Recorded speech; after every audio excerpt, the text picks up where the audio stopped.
to behaving badly, which you have to do most of the time in the world as we know it. Be a loser. The world of art doesn't have to be an Olympics where a few win and everyone else is forgotten. The art market and its hyper-competitive celebrity culture makes everyone but the stars feel like failures. But there's another world out there that's not about raging egos, a world of artistic cooperation and collaboration. That's the one we joined, and we invite you to join it too. Let's make trouble together. Be crazy! Political art or activism that points to something and says this is bad is just preaching to the converted. Instead, try to change people's minds and do it in some unforgettable way. A trick we learned is humor helps you fly under the radar. If you can get people who disagree with you to laugh at an issue, you have a hook right into their brain. Once there, you have a much better chance to convert them. Be anonymous. Sometimes you gotta speak out publicly, but sometimes it works even better to speak out anonymously. Now this has its disadvantages, like working your whole life without getting any credit, but it has lots of advantages too. Our anonymity, for example, keeps the focus on the issues and away from our personalities. The mystery of who we might be draws lots of attention to the issues we promote. Plus, you won't believe what comes out of your mouth while wearing a gorilla mask. Be an outsider. Even if you're working inside the system, we say act like an outsider.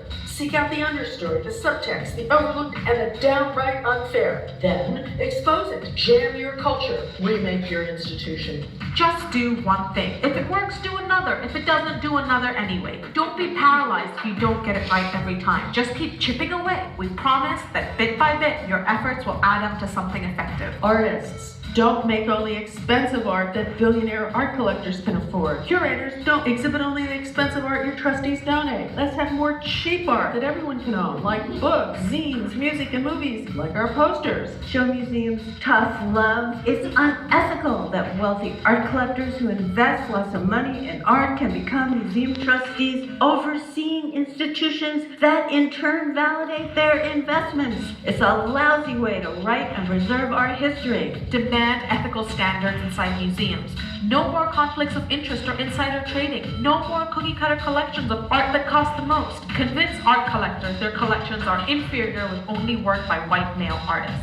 Don't let museums perpetuate this version of art and power with a few tokens thrown in. Make sure your favorite museum casts a wider net and collects the whole story of our culture. Whether you work in a museum or a classroom, don't teach an art history constructed by corrupt institutions. Do like we did. Write your own. Complain, complain, complain. Be a creative complainer. Be a professional complainer. Don't assume people know what's missing from museums. Remind them how many modern and contemporary art collections still contain less than 15% females and artists of color. Use the F word, feminism. We think it's crazy that so many people who believe in the tenets of feminism are still afraid to call themselves feminists. Feminism doesn't get the respect it deserves. Women's rights, civil rights, lesbian, gay, bisexual, and transgender rights, and Black Lives Matter are the great human rights movements of our times. Feminists like us who believe in intersectionality fight for all human rights. No one is free until everyone is free. Feminism is changing the world. It's revolutionizing human thought, giving many people lives their great-grandparents could never have imagined. But there's still so much work to do. There are so many countries worldwide where LGBTQ people and women have little or no human rights.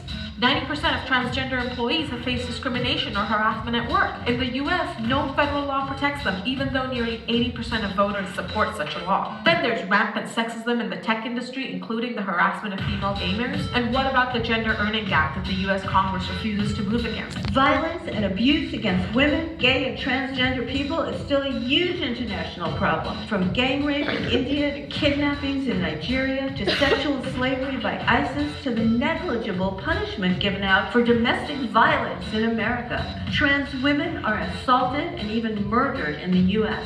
But despite all this bad news, feminist resistance movements are exploding all over the world. Let's make the F word feminism the F word for the future. Let's all join together with feminists on the right side of history.